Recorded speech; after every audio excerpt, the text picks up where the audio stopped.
So hello guys, good morning, good afternoon, good evening. तो आज हम लोग जो है मेडिवल हिस्ट्री का चैप्टर नंबर 2 करेंगे। क्या है चैप्टर नंबर 2 में? नॉर्थ इंडिया के बारे में पढ़ेंगे और एज ऑफ 3 एम्पायर। कौन कौन, कहाँ से कहाँ तक? 1800 से 1000 CE कॉमन एरा, ठीक है जी, या AD भी बोलते हैं जिसको। अब देखो इस क्या होता है, इस 800 से 1000 के सब बीच में क्या क्या होता है वो पढ़ेंगे। हमने हर्षा तक पढ़ा था। After the decline of Harsha empire, जो पुष्यपति डायनेस्टी थी 7th सेंचुरी में, नंबर ऑफ लार्ज स्टेट जो है वो निकलती हैं नॉर्थ इंडिया में। लार्ज नंबर ऑफ स्टेट्स जो है उभर के आती हैं दक्कन में और साउथ इंडिया में। अनलाइक गुप्ता या हर्षा एम्पायर जो नॉर्थ इंडिया में था, none of the other kingdom in north India were able to bring back the entire Ganga valley under its control.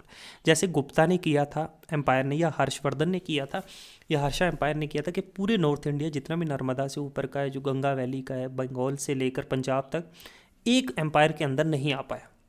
कोई भी जो है इंटायरली कंट्रोल नहीं कर पाया।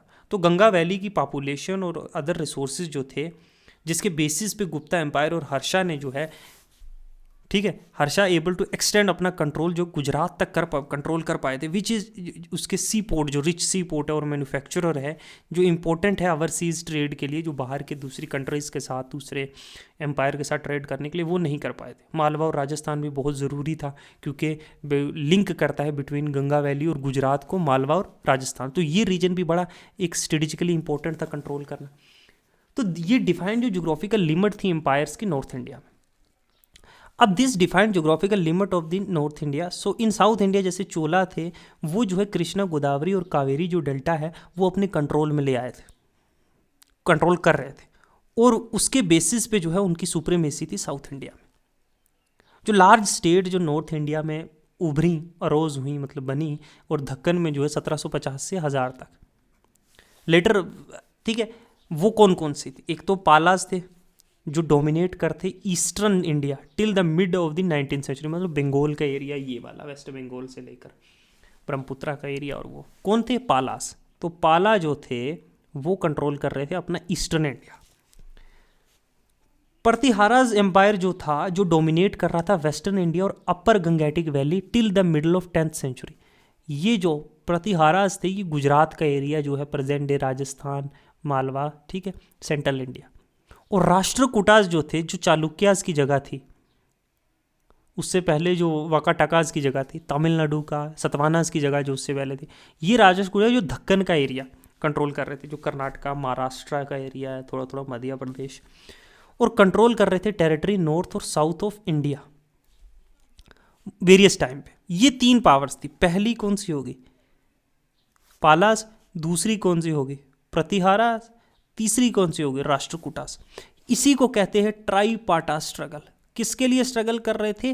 कन्नौज को जीतने के लिए। जैसे मिडिवल इंडिया में बाद में जो है दिल्ली हो जाएगा इंपॉर्टेंट, या उससे पहले जो है एंशिएंट इंडिया में मगध था इंपॉर्टेंट, अब आ गया कन्नौज। और each of these empire all they fought among themselves, और आपस में ही एक दूसरे से लड़ रहे थे एक स्टेबल कंडीशन ऑफ लाइफ के लिए, लार्ज एरिया कंट्रोल करने के लिए, एक्सटेंड करने के लिए अपना एग्रीकल्चर, पाउंड्स और कैनाल बिल्ड करने के लिए, पैट्रोनेज देने के लिए आर्ट और लेटर को, इंक्लूडिंग टेम्पल्स को। और वन ऑफ द 3 जो राष्ट्रकूटा एम्पायर है वो सबसे लंबा जो है चला, लास्टेड द लॉन्गेस्ट। और ये जो है नॉट ओनली जो मोस्ट पावरफुल एम्पायर था उस टाइम का, बट ये एक ब्रिज की तरह भी काम कर रहा था नॉर्थ और साउथ इंडियाज में, उसकी economic as well as cultural matter में भी, क्योंकि ये कर्नाटका, महाराष्ट्र का एरिया में था, गुजरात में जो है दूसरे थे प्रतिहारास। अब struggle for dominance of north India, Palas के बारे में हम देखते हैं। ये पीरियड जो है, जो डेथ के बाद जो हर्षा की, और ये पीरियड जो पॉलिटिकल कन्फ्यूजन का था। कुछ वक्त के लिए जो ललित आदित्य ने जो है, जो कश्मीर का एक बादशाह था, उसने पंजाब को अपने कंट्रोल में लिया, और यहाँ तक कि कन्नौज भी अपने कंट्रोल में ले लिया। जो कन्नौज, ये वो जगह है जो since the day of Harsha के टाइम पे एक सिंबल ऑफ स्वर्गनिटी जो है, स्वर्निटी जो है ऑफ नॉर्थ इंडिया, कि जो कन्नौज को कंट्रोल कर रहा है, मतलब वो पूरे नॉर्थ इंडिया का कंट्रोल उसके पास में, जो पोजीशन जो बाद में दिल्ली एक्वायर करेगा। कंट्रोल ऑफ कन्नौज ये भी अप्लाई करता है कि जितना भी ऊपर की अपर गंगेटिक वैली है और उसके रिच रिसोर्सेज और ट्रेड और एग्रीकल्चर है, वो सारा उस बंदे के हाथ में होगा जो कन्नौज को कंट्रोल करेगा। ललित आदित्य ने बंगाल, या जिसको गोद भी बोलते हैं, उसको भी जो है उस पर भी हमला किया और वहाँ पे जो बादशाह था उसको भी मार दिया। लेकिन उसकी पावर जो है वो ख़त्म हो गई जैसे ही पालाज राइज हुए और गुर्जर प्रतिहाराज। अब पालाज और प्रतिहाराज जो है ना, वो आपस में हमेशा लड़ते थे, क्लैश ईच अदर। किसके कंट्रोल के लिए? बनारस से लेके साउथ ऑफ बिहार, जो अगेन एक रिच रिसोर्सेज था, वेल डेवलप इंपीरियल ट्रेडिशंस से चला आ रहा था एंशंट टाइम से। और प्रतिहारा जो है वो क्लैश करते थे राष्ट्रकूटा दक्कन वालों के साथ। पाला एम्पायर जो था वो फोल्ड किसकी? गोपाला के द्वारा बनाया गया था, याद रखना। किसके द्वारा? गोपाला के द्वारा। कब? प्रोबेबली 1750 एडी में, ये बात याद रखना। और वो इलेक्टेड किंग था by notable man of area. किसके लिए? जो अनार्की बंगाल में चल रही थी उसको ख़त्म करने के लिए। तो याद रखना कि ये जो है एक इलेक्टेड किंग था Pala. Gopala was not born in a high या किसी रॉयल फैमिली में। उसका बाप जो है शायद एक सोल्जर ही था। उसने पूरे बंगाल को यूनिफाई किया अपने कंट्रोल में। इवन जो मगध बिहार है उसको भी अपने कंट्रोल में लाया। अब गोपाला को सक्सीड करता है 1770 में धर्मपाला, ओके, जिसने रूल किया टिल 1810 तक। उसकी रेंज जो है, उसकी रेंज से स्टार्ट होती है ट्राईपाटा स्ट्रगल, जो मैंने ऊपर बताया, बिटवीन पाला, प्रतिहारा और राष्ट्रकूटास के दो बीच। किसको कंट्रोल करने के लिए? कन्नौज को कंट्रोल में लाने के लिए, नॉर्थ इंडिया को। अब प्रतिहारा रूलर जो है वो एडवांस होते हैं अप टू गोद जो बंगाल है। But before a decision could be taken, जो प्रतिहारा रूलर है वो डिफीट कर देते हैं राष्ट्रकूटा के रूलर ध्रुवा को। ध्रुवा रिफ्यूज लेता है एक डेजर्ट ऑफ राजस्थान में। ध्रुवा देन फिर वापस जाता है दक्कन में और ये लेफ्ट करता है फील्ड फ्री फॉर धर्मपाला। अब देखो, प्रतिहारा ने जो है वो राष्ट्रकूटा को हरा दिया और यहीं कहीं वैक्यूम क्रिएट हुआ है पालाज के लिए। और जो क्या करता है, वो जो जल्दी से क्या करता है, इस मौके का फ़ायदा उठा के जो है कन्नौज को कैप्चर कर लेता है पाला और एक ग्रैंड दरबार रखता है और अटेंड करते हैं वैसल रूलर्स जो होते हैं पंजाब के और ईस्टर्न राजस्थान के भी। वी आर टोल्ड कि रूलर जो है धर्मपाला वो एक्सटेंड कर रहा था फर्दर लिमिट इंडिया की नॉर्थ वेस्ट तक, और परहैप्स जो मालवा और बिरार का रीजन है वहाँ तक कंट्रोल कर रहा था। अपेरेंटली ये अप्लाई किया जाता है क्योंकि रूलर इस एरियाज़ के जो है ना, उसने धर्मपाला की सुजर्निटी एक्सेप्ट कर ली थी कि हम आपके अंडर हैं। अब जो ट्राइम्पल कैरियर है धर्मपाला का, उसकी अगर हम डेट करें तो 1770 और 790 और 800 के अराउंड है। और धर्मपाला कुड नॉट होएवर अपनी पावर जो है कॉन्कर तो किया, लेकिन कंसोलिडेट नहीं कर पाया अपनी पावर को नॉर्थ इंडिया में। प्रतिहारा की पावर रिवाइव हुई कब? नागभट्टा सेकंड के अंदर। Dharmapala fell back but was defeated where near Monghyr के नज़दीक उसको हरा दिया गया। और बिहार और मॉडर्न उत्तर प्रदेश जो है ना, वो एक कंटेंशन का हमेशा से जरिया एक एरिया रह गया, एक बोन ऑफ कंटेंशन रह गया। अब पालाज और प्रतिहारास के बीच में, ठीक है, बिहार और जो उत्तर प्रदेश है वो हमेशा से जो है कंटेंशन का जरिया बन गया पालाज और प्रतिहारास के बीच में, ठीक है। लेकिन बंगाल इन एडिशन टू जो बिहार और उसके अगर हम मिलाएं बीच में बंगाल को, वो हमें कंट्रोल में कहीं ना कहीं पालाज के रहा मोस्ट ऑफ द टाइम। तो नॉर्थ इंडिया की फेलियर जो है, इसने ये मजबूर किया पाला रूलर्स को कि वो अपनी एनर्जी और अपनी रिसोर्सेज जो है किसी दूसरी डायरेक्शन में इस्तेमाल करें। मैं आपको एक कहानी की तरह समझा रहा हूँ, देखना। देवपाला, अब धर्मपाला को सक्सीड करता है कौन? देवपाला, जो सक्सीड करता है थ्रोन में 810 में और रूल करता है 40 साल के लिए। ये पालाज के बारे में बता रहा हूँ। वो अपनी एक्सटेंड करता है कंट्रोल जो है असम तक, जो प्रयाग ज्योतिषपुर है, और पार्ट ऑफ उड़ीसा तक। प्रोबेबली जो part of modern day Nepal है वो भी पाला की सुजर्निटी के अंडर था, मतलब वो मानते थे उसको बादशाह। फिर जो है अबाउट 100 साल तक from the middle of 8th century से लेके मिडिल ऑफ 9th सेंचुरी तक पाला रूलर्स ने डोमिनेट किया ईस्टर्न इंडिया। और फॉर सम टाइम अदर कुछ कंट्रोल जो है वाराणसी तक भी था। वाराणसी जो आज का है, उसकी पावर जो है वो attested by N urban merchant, जो लिखा भी है सुलेमान ने, एक जो अरब का एक मर्चेंट था, बिजनेसमैन था, ट्रेडर था, जो इंडिया में विजिट करता है मिडिल ऑफ 9th सेंचुरी में सॉरी, और अकाउंट लिखता है ही कोल्ड पाला किंगडम रूहमा और धर्मा, एक शॉर्ट फॉर्म है फॉर धर्मपाला। और सेज के पाला रूलर जो है वॉज एट वॉर, के वो नेबर के पड़ोसियों के साथ जंग में है, जो प्रतिहारा से और राष्ट्रकूटास के साथ जो है वो कॉन्टिन्यू टसल में है। और उसके ट्रूप्स जो है वो न्यूमरस हैं, बट उसके बहुत सारे दुश्मन भी हैं, हैज़ इज एडवर्सरी ऑल्सो। और वही टेल्स अस कि कस्टमरी जो है for Pala king to be accompanied by a force of 50,000 हाथी, कि ये कस्टम है, वहाँ का रिवाज है कि पाला किंग जो है वो 50,000 हाथियों के साथ और 10 से 15,000 आदमी उसके आर्मी में जो हैं वो एम्प्लॉयड हैं, ठीक है, इन फुलिंग एंड वॉशिंग क्लोथ्स, 10 से 15,000 कपड़े धोने के लिए, ठीक है। इवन इफ दीज फिगर्स, अगर ये ज़्यादा भी एग्जरेटेड है, मुझे स्पेलिंग बार बार मिस्टेक हो जाता है, वी कैन एज्यूम कि पाला के पास बहुत बड़ी मिलिट्री फोर्सेस थी उसके डिस्पोजल में, लेकिन हम ये जान नहीं सकते वेदर ही हैड, क्या उसके पास स्टैंडिंग आर्मी थी या उसकी फोर्सेस जो है वो फ्यूडल लिवाई करते थे। फ्यूडल के बारे में पढ़ा ना कि फ्यूडल लोग, लॉर्ड्स जो है अपने आर्मी रखते थे और वो राजा को आर्मी देते थे जब उसको ज़रूरत पड़ती है। लेकिन अगर इन्फॉर्मेशन जो पालास के बारे में ये हमें जो है तिब्बतन क्रोनोलॉजी में भी प्रोवाइड की गई है, क्योंकि पालास जो थे ना वो बुद्धिस्ट जो थे, बुद्धिस्ट पैट्रोनेज थे। Through they were written in, वो 17वीं सेंचुरी में लिखा गया तो उसको एक्यूरेसी पे भी सवाल उठ सकते हैं, लेकिन अकॉर्डिंग टू दीज के पाला रूलर के पास ग्रेट पैटर्न थे बुद्धिस्ट के, लर्निंग के और रिलीजन के भी। नालंदा यूनिवर्सिटी जो है वो फेमस है पूरे ईस्टर्न वर्ल्ड में, वो धर्मपाला के द्वारा रिवाइव की गई थी, और तकरीबन 200 विलेजेस जो है वो वहाँ से जो 200 विलेजेस से जो टैक्स आया जाएगा वो यूनिवर्सिटीज़ के लिए रखा गया था कि उसके एक्सपेंसेस के लिए। उसने जो है विक्रमशिला यूनिवर्सिटी को भी जो है बनाया था, किसने? धर्मपाला ने, याद रखना, धर्मपाला ने विक्रमशिला यूनिवर्सिटी को बनाया गया था। ये नोट कर लो, यही चीज़ें हैं नोट करने की। जो सेकंड थी ओनली द नालंदा से फेमस है ना, ये लोकेटेड टॉप ऑफ द हिल में, कहा? गंगा में, मगध में, और तमाम तरह से प्लीजेंट सराउंडिंग थी। अब पाला ने बहुत सारे विहारास भी बनाए जिसमें लार्ज नंबर ऑफ जो बुद्धिस्ट मॉन्क्स रहते थे। पाला रूलर जो है वो कल्चरल रिलेशनशिप उसने बनाए तिब्बत के साथ। नोटेड बुद्धिस्ट स्कॉलर जो है संतर तर्कशिता और दीपांकरा जो है, और जिसको अतिसा भी कहते हैं, उनको भी उन्होंने इनवाइट किया इनको तिब्बत में। उसने इंट्रोड्यूस किया नया बुद्धिज़्म वहाँ पे। एज ए रिज़ल्ट बहुत से तिब्बतन बुद्धिस्ट जो फोक्स हैं वो इस यूनिवर्सिटी नालंदा और विक्रमशिला में पढ़ने भी आते थे। तो ऑल थ्रू पालास जो वो बुद्धिज़्म को सपोर्ट करते थे, उन्होंने अपनी एक्सटेंट जो है शिवाइज़म और वैष्णविज़्म को भी दी। उन्होंने अपनी grant the large number of जो है ब्राह्मण्स को नॉर्थ इंडिया में, और फोक्स को बंगाल में भी।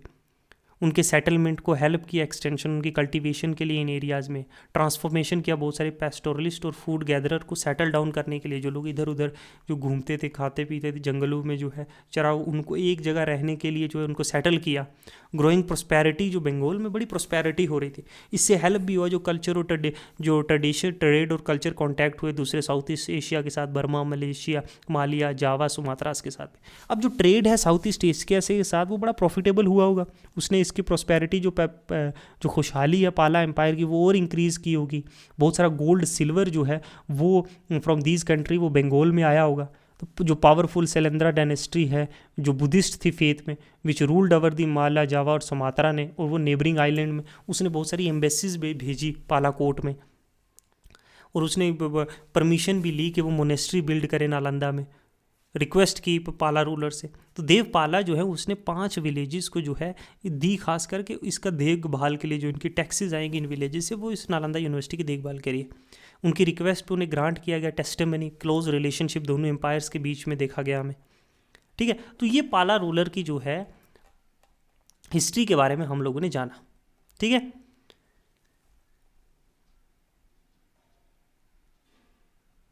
नेक्स्ट है जो 3 एम्पायर की ट्राईपाटा स्ट्रगल चल रही है कन्नौज में। हमने पालास की हिस्ट्री देगी कि कौन था इसका फाउंडर, क्या वो इलेक्टेड फाउंडर था, फिर उसके बाद जो है वेरियस आए।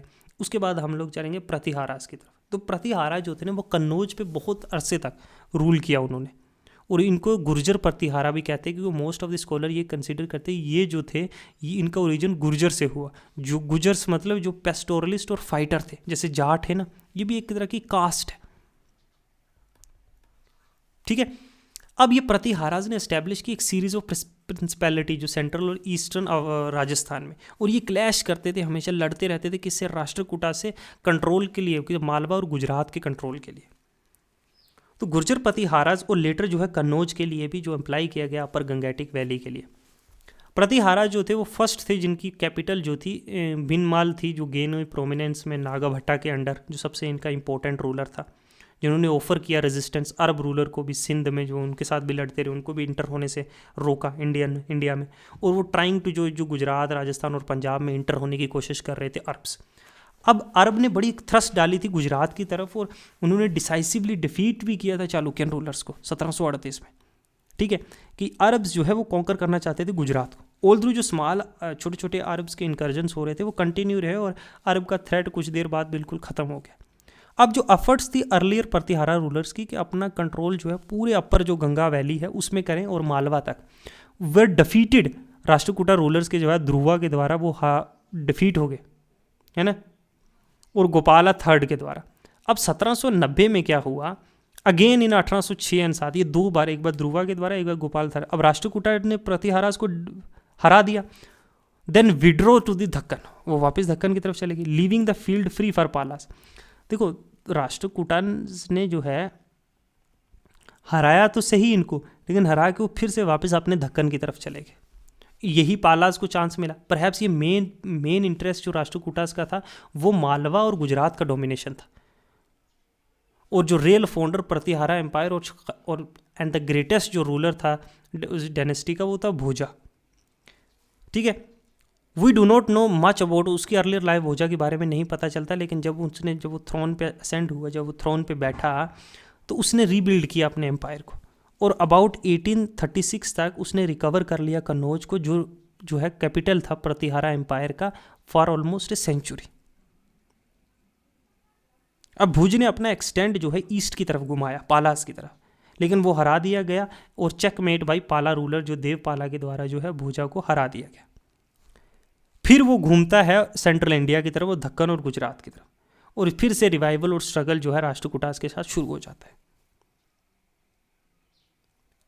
और इन सेंग्युइनरी बैटल में जो है, जो नर्मदा के किनारे पे भोज जो है वो was able to control considerable part of Malwa का कंट्रोल उसने ले लिया, और कुछ पार्ट गुजरात का भी, लेकिन वो फर्दर जो है दक्कन की तरफ, साउथ की तरफ नहीं जा पा रहा।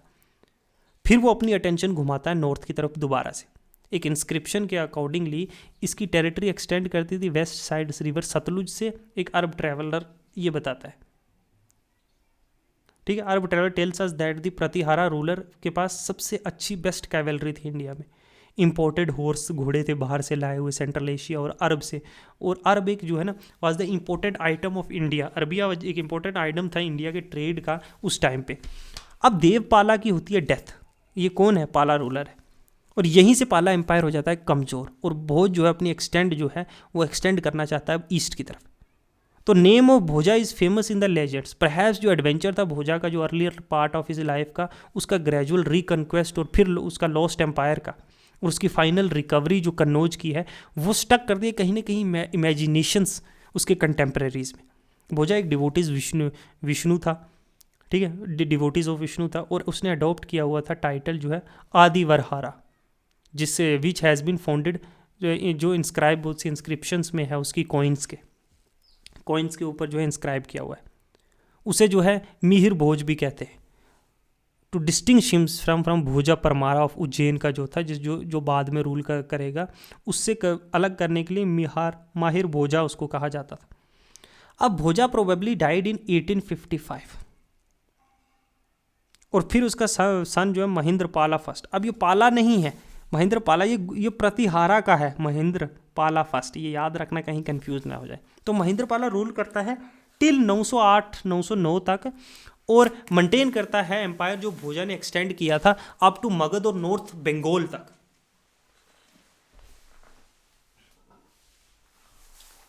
ठीक है, और हिज इंस्क्रिप्शन, उसकी इंस्क्रिप्शन हमें काठियावाड़ में मिलती है ये, और ईस्ट बंगाल, पंजाब और अवध में भी। अब महेंद्र पाला जो है लड़ता है battle with the king of Kashmir, उससे उसकी टेरिटरीज लेने के लिए, जो पंजाब जीता था भोजा के द्वारा। अब प्रतिहारा थोस डोमिनेटेड, अब इन्होंने नॉर्थ इंडिया तो डोमिनेट किया ही किया 100 साल तक, क्योंकि 9th सेंचुरी से लेके मिडल ऑफ 10th सेंचुरी तक। अल मसूदी जो है एक नेटिव ऑफ बगदाद का रहने वाला, जो गुर्जर प्रतिहारा में विजिट करता है 1915-16 में। कौन? अल मसूदी, याद रखना, अल मसूदी एक नेटिव ऑफ बगदाद जो गुर्जर प्रतिहारा में जो गुजरात में विजिट करता है 1516 में। वो टेस्टिफाई करता है जो ग्रेट पावर और प्रेस्टीज है प्रतिहारा रूलर की और वास्टनेस जो उसका एम्पायर की है।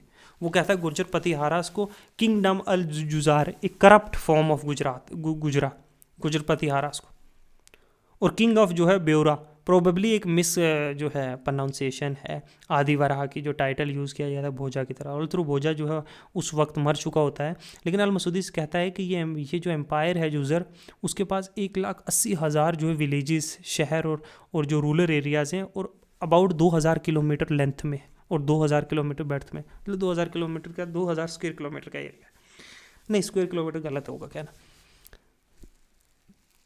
जो किंग आर्मी है, द किंग्स की जो आर्मी है वो ईच कंटेन 7 लाख से 9 लाख मैन, ठीक है। With the enemy of north he fight the ruler of Multan and other Muslim who align themselves with him. Multan के साथ भी लड़ रहा है, और आर्मी साउथ में वो राष्ट्रकूटास के साथ लड़ रहा है, और ईस्ट में वो पालास के साथ लड़ रहा है। And he had only 2,000 elephant trend for war, और बेस्ट कैवेलरी है of any king in the country, इसके पास बेस्ट कैवेलरी है। और 2,000 जो है वो सिर्फ 2,000 एलिफेंट से इसके पास वॉर एलिफेंट ट्रेंड, ठीक है। अब Pratihara were patron of learning and literature. जो great Sanskrit poet and dramatist है राजशेखर, जो कोर्ट में रहता है, महिपाला के ग्रैंड सन ऑफ भोजा के, वो प्रतिहारास को also embellished Kannauj with many fine building and temples. अब ड्यूरिंग 8th और 9th सेंचुरी बहुत सारे इंडियन स्कॉलर्स भी जो है उसके एम्बेसीज में कोर्ट में जाते हैं ऑफ खलीफा और बगदाद में, ऑफ द खलीफा एट बगदाद। ये स्कॉलर जो है इंट्रोड्यूस करते हैं इंडियन साइंस को, स्पेशली मैथ, अलजबरा और मेडिसिन्स को अरब वर्ल्ड में। और हमें नाम नहीं पता इन इंडियन किंग्स के जिन्होंने इनको एम्बेसीज में भेजा होगा। प्रतिहारा जो है वो वेल नोन है हॉस्टिलिटी के लिए अरब के ख़िलाफ़ जो है सिंध में। डिस्पाइट दिस, ये इट सीम्स दैट जो मूवमेंट है स्कॉलर्स की और गुड्स की इंडिया और वेस्ट एशिया में, वो कंटिन्यू रही इस पीरियड में। चाहे कि जो इनकी इतनी हॉस्टिलिटी थी एक दूसरे के खिलाफ, अरब रूलर्स के खिलाफ सिंध में जो है प्रतिहारास की, फिर भी जो है जो ट्रेड था, जो मूवमेंट ऑफ स्कॉलर्स था, जो गुड्स था, वो इस पीरियड में बंद नहीं हुआ। बिटवीन 1915 और 16 क्या होता है कि राष्ट्रकूटा जो इंदिरा थर्ड है राष्ट्रकूटास का, याद रखना दक्कन का, वो फिर अटैक करता है कन्नौज को और पूरी तरीके से सिटी को जो है तबाह कर देता है। ये कहीं ना कहीं प्रतिहारास की पोजीशन और एम्पायर को कमज़ोर करता है, और Gujarat probably pass into the hands of Rashtrakutas यहाँ कहीं। लेकिन अल मसूद हमें ये कहता है कि प्रतिहारा एम्पायर के पास कोई एक्सेस नहीं है सी का। इससे हमें ये लगता है कि कहीं ना कहीं गुजरात जो है वो राष्ट्रकूटास के कंट्रोल में आ गया है, इसीलिए इन प्रतिहारास के पास एक्सेस नहीं बचा है सी का, और ये लैंड लॉक हो गए। इससे हम ये अंदाज़ा लगा सकते हैं।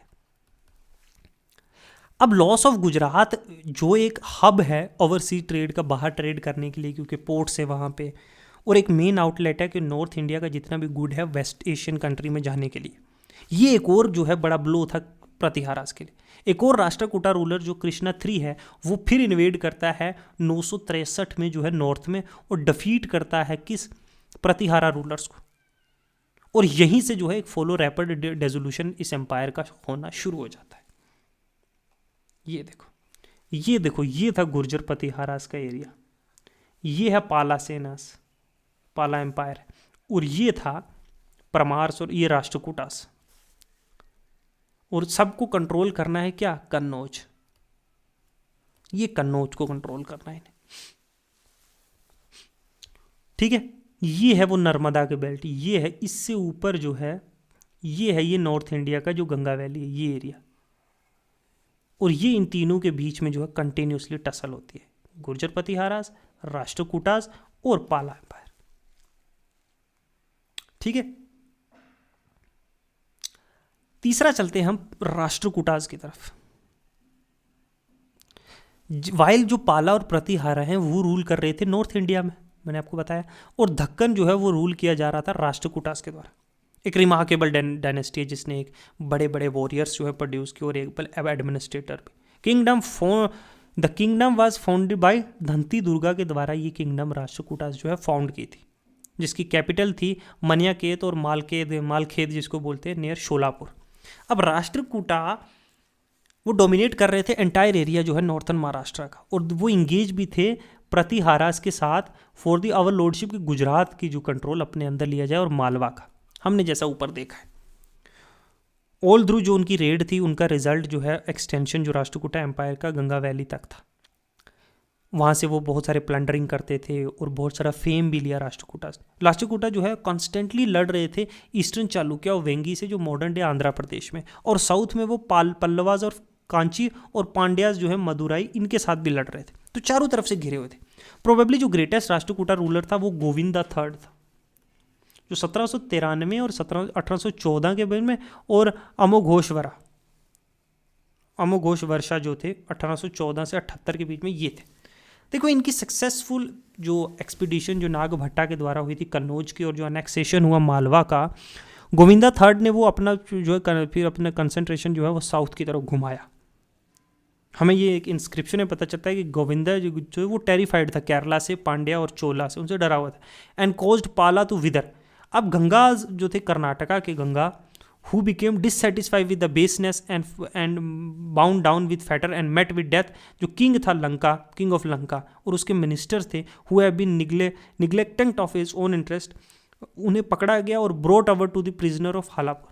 दो स्टैच्यूज है लॉर्ड ऑफ लंकास के जो कैरी किए गए मन्याकत से लेकर और इंस्टॉल किए गए pillar of victory in front of Shiva temple. All through जो अमा घोष है, अमोघ वर्ष इनका नाम है, अमोघ वर्षा जो थे जिन्होंने 64 साल रूल किया, but by the temperament he perfect कि वो परस्यूट करेंगे रिलीजन को, लिटरेचर को to war, pursuit of religion and literature to war. He himself वो एक ऑथर थे और क्रिएट की राइटिंग पहली Kannada book on poetic. He was a great builder and is said to build जो कैपिटल सिटी है मनिया खेत की, so as to excel the city of Indra. तो अमोघ जो थे, अमोघ वर्षा वो बड़े एक अच्छे राइटर भी थे, ऑथर भी थे। पहले कन्नड़ बुक उन्होंने पोइटिक ली, वो बड़े आर्ट लिटरेचर में बड़े मतलब रुचि रखने वाले। देर वर मेनी रेबेलियन भी हुए फार फ्लंग जो है राष्ट्रकूटा एम्पायर में अमोघ वर्ष के दौरान। This could barely contain and began fresh after his death. उसका ग्रैंड सन जो इंदिरा थर्ड था, जो 1915 से 1927 के बीच में रीस्टैब्लिश करता है अपना एम्पायर डिफीट के बाद महिपाल के द्वारा, और सैक ऑफ कन्नौज करता है 1915 में। अब इंदिरा थर्ड जो थे मोस्ट पावरफुल रूलर थे अपने टाइम के। अकॉर्डिंग टू अल मसूदी जो विजिट करते हैं इंडिया में उस टाइम पे, राष्ट्रकूटा किंग जो थे बलहारा और वाल, जिनको या वल्लभराज कहते हैं, जिनको जो ग्रेटेस्ट किंग ऑफ इंडिया था, was and most of the Indian ruler जो थे वो उसकी सुजनिटी एक्सेप्ट कर चुके थे।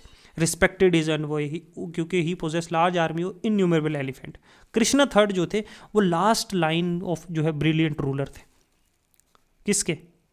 राष्ट्रकूटास के। उसने स्ट्रगल इंगेज थी, जो परमार्स थे मालवास के, जो ईस्टर्न चालुक्यस थे वेंगी, उनके साथ उनकी कंटिन्यू टसल थी। उन्होंने कैंपेन भी लॉन्च किया था जो चोलास थे तंजौर के खिलाफ, है ना, who had supplemented the Palas of Kanchi. Krishna third ने डिफीट किया चोला किंग जो है पारंटाका फर्स्ट को, और एनेक्स किया नॉर्थर्न पार्ट चोला एम्पायर का। उसने फिर प्रेस डाउन किया रामेश्वरम तक, और वहाँ एक विक्ट्री पिलर भी एस्टैब्लिश किया, वहाँ एक टेम्पल बनाया। उनकी डेथ के बाद जितने भी अपोनेंट थे वो यूनाइट हुए एक साथ अगेंस्ट ही सक्सेसर। जो राष्ट्रकूटा जो कैपिटल थी मालखेत की, वो सैक की और पूरी तरह से जला दी गई 1972 में। यही मार्क होता है एंड जो है राष्ट्रकूटा एम्पायर का। राष्ट्रकूटा ने रूल किया दक्कन में तकरीबन 200 साल तक, टिल द जो एंड ऑफ 10th सेंचुरी ने, तब तक। राष्ट्रकूटा रूलर बड़े टॉलरेंट थे सारे रिलीजियस व्यूज़ के लिए। उन्होंने पैट्रोनाइज किया सिर्फ शिवाइज़म और वैष्णविज़म नहीं, बल्कि जैनिज़्म को भी। जो फेमस रॉक का टेम्पल है शिवा का अलोर में, वो भी जो है राष्ट्रकूटास के द्वारा बनाया गया था, कृष्ण फर्स्ट के द्वारा 9th सेंचुरी में। उसके सक्सेसर जो अमोघ वर्षा थे, ही सैड टू बी, वो एक जैन थे, जैन, बट उन्होंने पैट्रोनाइज किया बाकी फेथ को भी। राष्ट्रकूटा ने अलाउ किया मुस्लिम ट्रेडर को कि वो यहाँ आके उसके एम्पायर में सेटल हों, परमिट किया इस्लाम को कि वो चलो इस्लाम फैलाएं, बताएं इस्लाम के बारे में अपने डोमेनियन में। वी आर टोल्ड दैट के मुस्लिम हेड, उन मुस्लिम के अपने हेडमैन थे, उनकी बड़ी बड़ी मस्जिदें थी, डेली प्रेयर्स होती थी। बहुत सारे कोस्टल टाउन जो राष्ट्रकूटा एम्पायर्स के थे। वो टॉलरेंट पॉलिसी थी जिससे हेल्प किया प्रमोट करने में फॉरेन ट्रेड, जिससे और जो है राष्ट्रकूटा जो है इनरिच हुए। अब राष्ट्रकूटा किंग जो थे वो बड़े ग्रेट पैटर्न थे आर्ट और लेटर्स के भी, उनके कोट वो हमें बहुत सारे संस्कृत स्कॉलर्स मिलते हैं, पोइट्स मिलते हैं, बाकी जो जो जो प्रकृति में जो अपभ्रम भ्रमसा में लिखते थे, एंड सो कॉल्ड जो करप्ट लैंग्वेज है जो फॉर रनर थी फॉर वेरियस मॉडर्न जो इंडियन लैंग्वेजेस है। तो ग्रेट अपभ्रमसा पोइट जो थे सवायम्बू जो थे, और उसके प्रोबेबली उसके सन जो राष्ट्रकूटा कोर्ट में रहते थे। पॉलिटिकल आइडियाज़ और ऑर्गेनाइजेशन। अब हमने राष्ट्रकूटास के देखो, हमने राष्ट्रकूटास के बारे में देखा, ठीक है, हमने जो है पाला के बारे में देखा, हमने जो है गुर्जर प्रतिहारास के बारे में देखा, ठीक है, गुर्जर प्रतिहारास के बारे में देखा, तीनों के जो है कन्नौज के जो है डोमिनेशन के लिए कैसे कॉन्स्टेंटली एक दूसरे के साथ चूहा बिल्ली का खेल चल रहा था। ये चल रहा है 800 से जो है 1000 के बीच में, ठीक है। अब हम चलते हैं इस टाइम पे जो पॉलिटिकल आइडियाज़ और ऑर्गेनाइजेशन क्या थी, एडमिनिस्ट्रेशन क्या थी, सोशल लाइफ क्या थी। तो कुछ सिस्टम जो एडमिनिस्ट्रेशन का था इस एम्पायर में वो बेस्ड ऑन आइडियाज़ और प्रैक्टिस जो गुप्ता एम्पायर ने स्टार्ट की थी, उसी पे जो हर्षा किंगडम ने नॉर्थ में की थी, जो चालुक्य की दक्कन में थी, उसी बेस पे चल रही थी एडमिनिस्ट्रेशन। एज बिफोर जो मोनार्क था वो पूरे सेंटर ऑफ अफेयर संभालता था, वो हेड था एडमिनिस्ट्रेशन का, एक कमांडर इन चीफ था जो आर्मी को देखता था, वो एक मैग्निफिसेंट एक बड़े दरबार में बैठ रहे थे, स्क्वाड्रन था, स्क्वाड्रन थे इन्फेंट्री के, कैवलरी के स्टेशन किए हुए थे कोर्ट यार्ड में, कैप्चर करके वॉर एलिफेंट जो हैं और घोड़े जो हैं वो परेड किए जाते थे उनके सामने। वो रॉयल चैम्बरलेन है जो है अटेंड करता था, वो रेगुलेट करता था कमिंग और गोइंग जो वेसल चीफ बड़े बड़े आते थे, फ्यूडेटरी और द जो एम्बेसडर्स आते थे, हाई ऑफिशियल्स जो हैं वो रेगुलरली इंतज़ार करते थे किंग का। तो किंग जो है जस्टिस भी डिस्पेंस करता था। कहीं ना कहीं लगता था जो हाईएस्ट अथॉरिटी होगी जस्टिस की, ठीक है, जज की, वो किसके हाथ में थी, किंग के हाथ में थी। Court not only the centre of court, सिर्फ कोई जो किंग की कोर्ट थी वो पॉलिटिकल अफेयर या जस्टिस की नहीं थी, लेकिन कल्चरल लाइफ की भी थी। जो डांसिंग गर्ल और जो स्किल म्यूजिशियन थे वो अटेंड करते थे कोर्ट को, वुमेन जो किंग के हाउस होल्ड की थी वो भी अटेंड करती थी दरबार को, बहुत सारे फेस्टिव ओकेजन्स पे जब कोई त्यौहार होते थे। तो राष्ट्रकूटा अगर एम्पायर की देखें अरब ट्रेडर के अकॉर्डिंगली, तो women did not well their faces, औरतें अपना चेहरा ढकती नहीं थी। जो किंग की पोजीशन थी वो जनरली हेरिडेटरी थी कि उनका बेटा आगे राजा बनेगा, राजा का बेटा ही राजा बनेगा। थिंकर उस टाइम के जो है वो ज़्यादा दबाव डालते थे एब्सोल्यूट लॉयल्टी और ओबीडियंस, किंग जो कहेगा वो बात माननी होगी, क्योंकि उस टाइम की इनसिक्योरिटी यही कहती थी कि वफादारी होनी चाहिए। वॉर जो थी वो फ्रिक्वेंटली लड़ी जाती थी बिटवीन किंग्स और उसके वेसल्स के बीच में भी। वाइल किंग जो है वो मेंटेन लॉ एंड ऑर्डर अपने किंगडम में, हमेशा लॉ एंड ऑर्डर मेंटेन करने के लिए जो है काम करता था। उसकी army rarely extend for enough. Vessel rulers और जो ऑटोनोमस चीफ थे, उसके जो फ्यूडेटरीज थे, often limited the area of direct administration. वो जो है ये चीफ्स जो है ऑफन जो है वो डायरेक्टली रूल करते थे, और इनडायरेक्टली किंग जो है उन एरियाज़ में, किंग का एक एरिया ये किंग यहाँ रूल कर रहा है और बाकी एरियाज़ में जो है इनडायरेक्टली किंग रूल कर रहा है, वहाँ उसके वेसल्स रूल कर रहे हैं। ऑल्दो जो किंग ने अडॉप्ट किए हाई साउंडिंग टाइटल जैसे महाराजा, दिराजा, परम भट्टाचा, भटराका, ऐसे बड़े बड़े टाइटल्स जैसे चक्रवर्तियन, सुप्रीम, ये सारे Indian rulers of all Indian rulers, supreme of all Indian rulers. तो कंटेम्प्रेरी राइटर जो हैं मदाहाती जो हैं मेदाथीती क्या नाम है, thinks that it was right of a individual to, कि ये उसका हक है इंडिविजुअल का कि वो ऐसे आर्म्स इन ऑर्डर टू, कि वो अपने आप को डिफेंड करने के लिए थीव्स और असैसिन के अगेंस्ट जैसे ऐसे जो है आर्म्स रखे। He also think that it was right to oppose unjust king. वो ये भी मानते हैं कि कोई जालिम और कोई बेइंसाफ जो राजा उसके खिलाफ लड़ना भी हक है।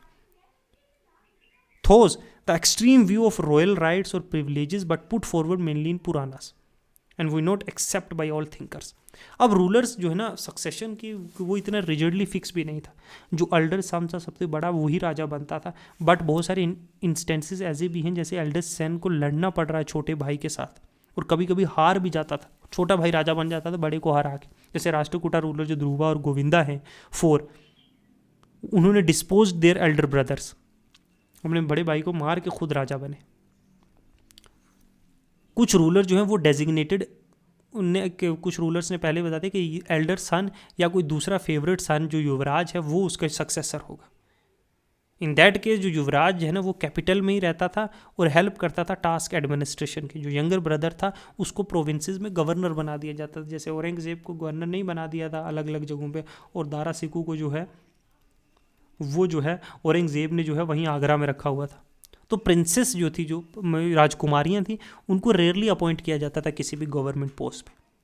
And we do have instances जहाँ राष्ट्रकूटा प्रिंसेस जैसे चंद्र बलाबा है, एक डॉटर थी अमोघ वर्षा की फर्स्ट की, उन्होंने एडमिनिस्टर किया है रायचूर द्वाब को कुछ वक्त के लिए। लेकिन रेयर इंस्टेंसेस है ऐसी कि वुमेन्स को पावर दी जाए। किंग जनरली एडवाइस किया जाता था, नंबर ऑफ मिनिस्टर्स होते थे उसके कोर्ट में एडवाइस करने के लिए।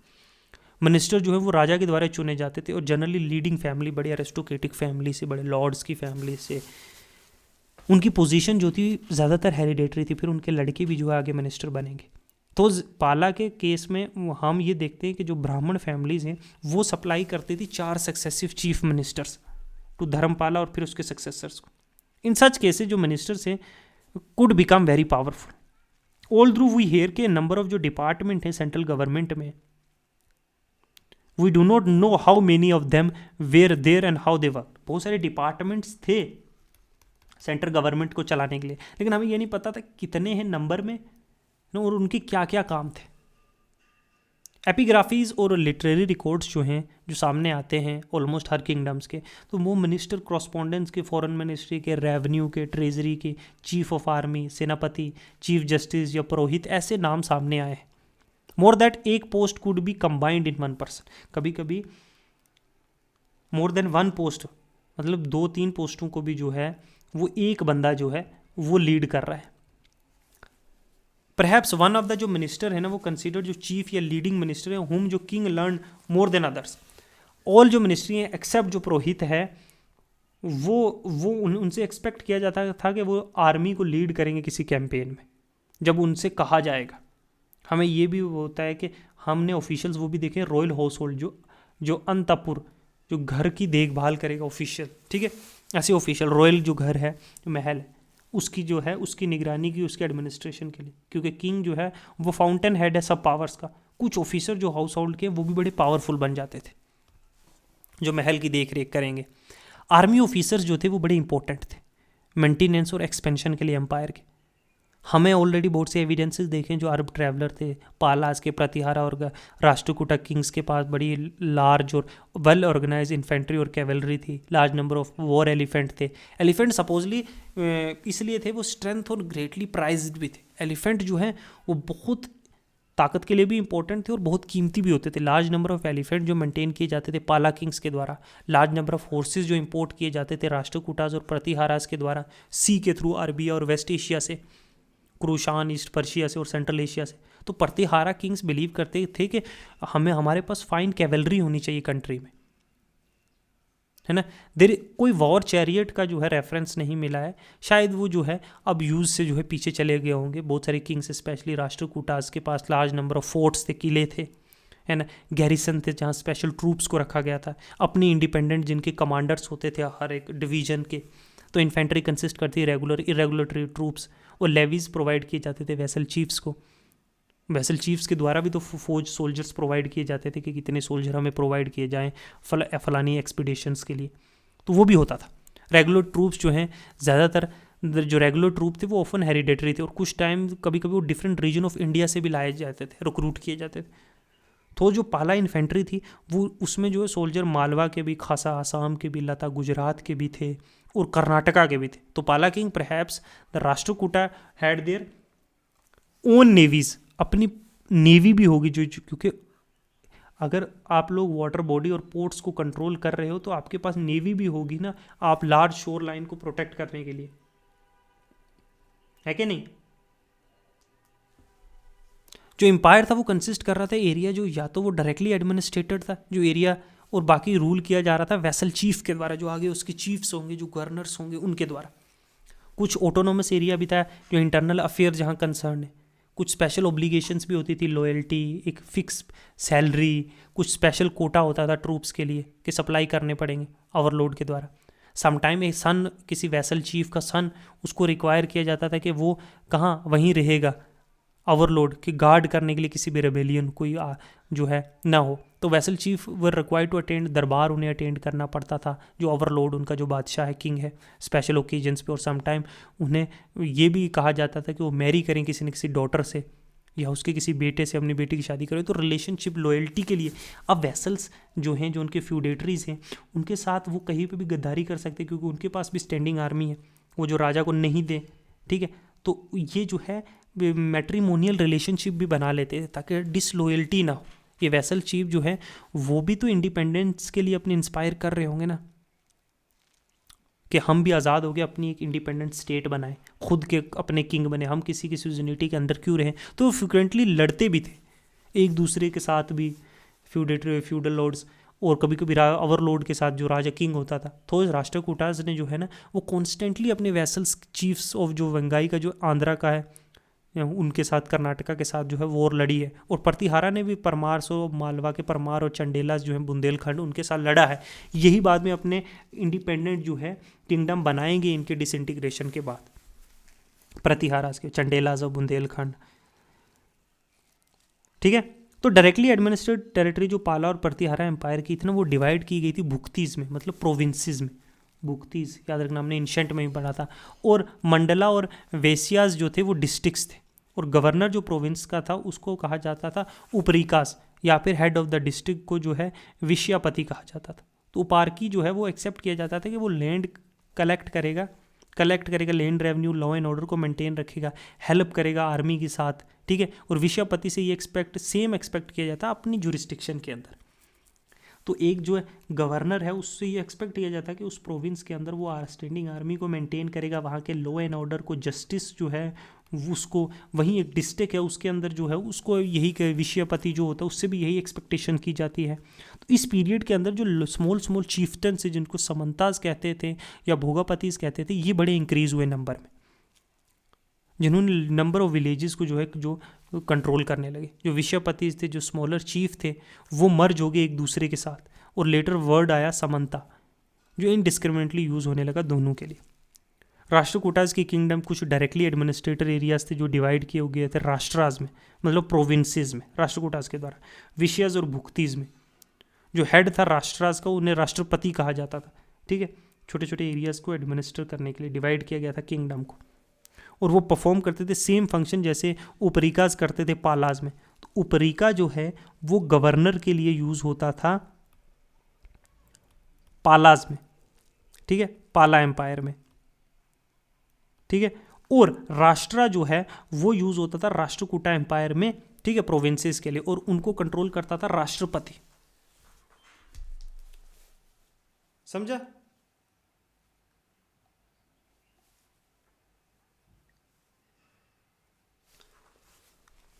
और vishayas was like a modern district. Vishayas क्या होते थे? एक मॉडर्न डिस्ट्रिक्ट की तरह, ठीक है। भुक्तीज जो हैं, और भुक्ती जो है वो स्मॉलर यूनिट उसकी थी, ओके।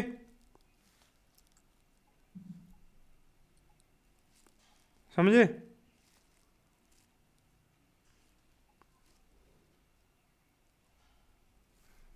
समझे कि नहीं समझे?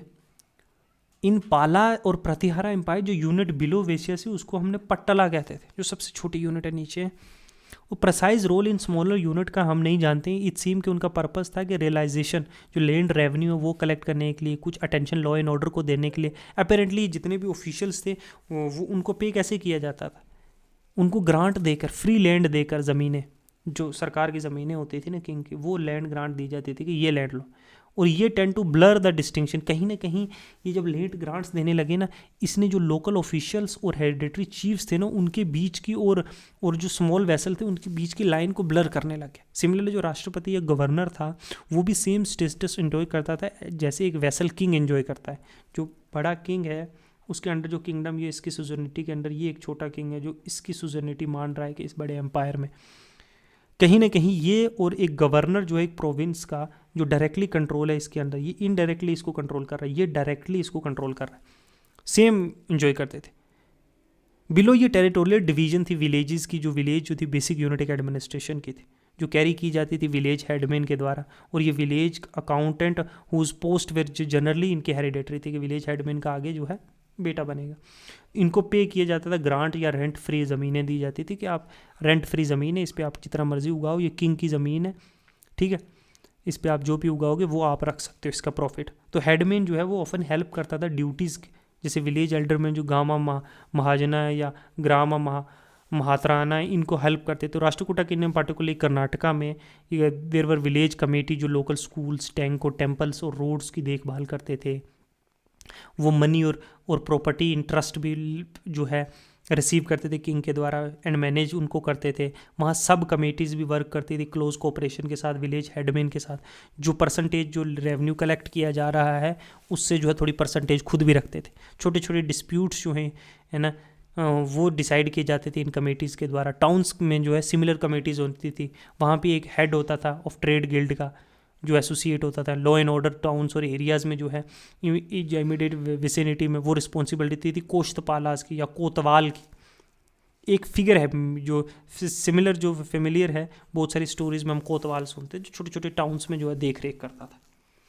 एक इंपॉर्टेंट फीचर जो इस पीरियड का है वो है राइज ऑफ दक्कन में हेरिडेटरी रेवेन्यू ऑफिशियल्स की। नद जो गवंदस हैं या देश जो ग्रामाकूटास हैं, ग्रामकूटास है, इनका जो हेरिडेटरी पोजीशन वो सेम फंक्शन जैसे देशमुख या देश पांडेज जो लेटर टाइम में जो है महाराष्ट्र में हुए, ये वही लोग हैं, उन्हीं लोगों की लिनिएज है। ये एक छोटे छोटे चीफशिप होती थी नॉर्थ इंडिया में, जिनका कहीं ना कहीं वी फाइंड जस्ट मेंशन कैसे कितने इंपॉर्टेंट होते हैं ये बेरिंग ऑन सोसाइटी और पॉलिटिक्स में। जैसे जैसे पावर इन हेरिडेटरी एलिमेंट्स की बढ़ने लगी, ये विलेज कमेटी जो है कमज़ोर होने लगी। ये जो है ना ये देश ग्रामिक्स जो हेडमेन्स हैं, इनकी जब जैसे जैसे पोजीशन बढ़ने लगी, ये रेवेन्यू कलेक्शन ऑफिसर्स होते थे जो टैक्स वैक्स कलेक्ट करते थे, एग्रीकल्चर है ना, तो वैसे वैसे जो विलेज की कमेटीज़ थी इनकी पावर कमज़ोर होने लगी। जो सेंट्रल रूलर जो थे वो भी इनको मुश्किल हो गई इनके ऊपर अथॉरिटी डालने और उनको कंट्रोल करने के लिए, जो सेंट्रल बड़ा किंग है, ठीक है। इससे ही कहते हैं when government become, this is what we mean when we say the government was becoming feudalized, कि छोटे छोटे छोटे छोटे पैटी चीफ्स हर जगह पैदा हो गए। उन छोटे छोटे एरियाज लैंड जो उनकी है उनको जो है 1000 एकड़ 500 एकड़ 100 एकड़ ज़मीनें जो हैं उन पे जो है लॉर्ड बन के बैठ गए। अब एक और पॉइंट जो है वो ध्यान में इन माइंड में रखने की जाए कि रिलेशनशिप जो स्टेट का और रिलीजन का था इस टाइम पे, बहुत सारे रूलर्स जो थे इस टाइम के वो या तो शिवाइज़म या वैष्णविज़म के डिवोटीज थे, और वो फॉलो भी करते थे बुद्धिज़्म और जैनिज़्म की टीचिंग्स को भी। तो उन्होंने बहुत सारी डोनेशन भी दी ब्राह्मण्स को, बुद्धिस्ट विहारास, जैन टेम्पल्स को, पर जनरली वो जो है पैट्रोनेज जो है सारे फेथ को देते थे, जितने भी मज़हब है। वो प्रोसिक्यूट नहीं करते थे किसी को भी कि ये दूसरे मज़हब से या दूसरी मानता है इसको मारो, नहीं। मुस्लिम्स को भी वेलकम था और अलो किया कि वो अपने फेथ को प्रीच करें, जैसे राष्ट्रकूटा किंग्स में था। नॉर्मली जो किंग है उससे जो है ये एक्सपेक्ट नहीं किया जाता था कि वो दूसरे के कस्टम से, उसके कोड ऑफ कंडक्ट में जो है जैसे प्रेस्क्राइब किया गया लॉ बुक और धर्म शास्त्र के द्वारा, उसमें जो है इंटरफेयर करेगा।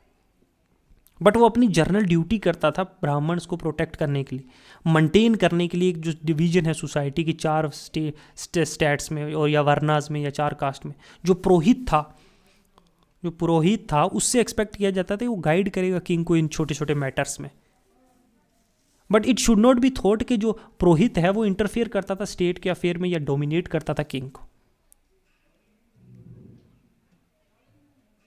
जो मेधाहाथी था, एक प्रोफाउंड जो उस टाइम का जो एक्सपाउंडर था धर्मशास्त्र का उस पीरियड का, उसने कहा कि किंग की अथॉरिटी वो डिराइव होती है बहुत धर्मशास्त्र से भी, इंक्लूडिंग जो वेदास, और फ्रॉम अर्थशास्त्र से भी, जो साइंस ऑफ पॉलिटी है।